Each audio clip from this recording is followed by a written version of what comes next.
బాపట్ల జిల్లా చందోలు గ్రామానికి కార్గిల్ యుద్ధ వీరుడు హాజీ బాషా పేరు మీద ముఖద్వారం ఏర్పాటు చేయాలని మాజీ సైనిక సంక్షేమ సంఘం రాష్ట్ర అధ్యక్షులు తాండ్ర సాంబశివరావు డిమాండ్ చేశారు. చందోలులో విలేకరుల సమావేశంలో మాట్లాడారు. బాపట్లలో వార్ మెమోరియల్ మాజీ సైనికుల ఆఫీసు కోసం స్థలం కేటాయించాలని కలెక్టర్కు వినతి పత్రం అని అందజేశారు. జూలై 26న కార్గిల్ విజయోత్సవ ర్యాలీ నివాళుల కార్యక్రమాలలో ప్రజలంతా పాల్గొనాలని పిలుపునిచ్చారు.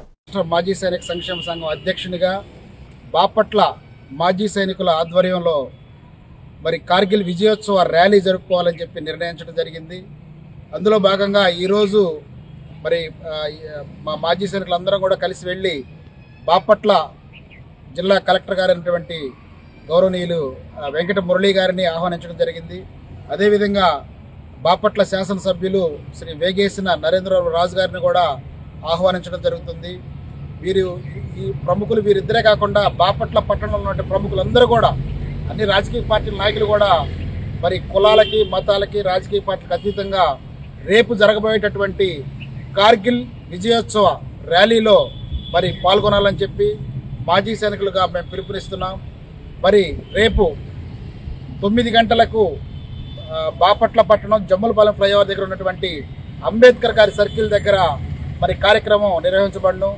మరి అక్కడ కార్గిల్ అమరవీరులకు మరి నివాళులు అర్పించుకోవటం, ముఖ్యంగా కార్గిల్ యుద్ధంలో మన బాపట్ల జిల్లాకి సంబంధించినటువంటి 2 జవాన్లు అమరులు అవ్వటం, మరి వారు మన ప్రాంతానికి ఈ బాపట్ల ప్రాంతానికి చెందినటువంటి మాజీ సైనికులు చందోలు గ్రామానికి చెందినటువంటి మొహమ్మద్ హాజీ బాషా, మరి అదేవిధంగా నిజాంపట్నం గ్రామానికి చెందినటువంటి షేక్ మస్తాన్ అలీ గారు మరి స్వర్గస్థులై మరి అమరులు అవటం అందరికీ తెలిసిన విషయమే.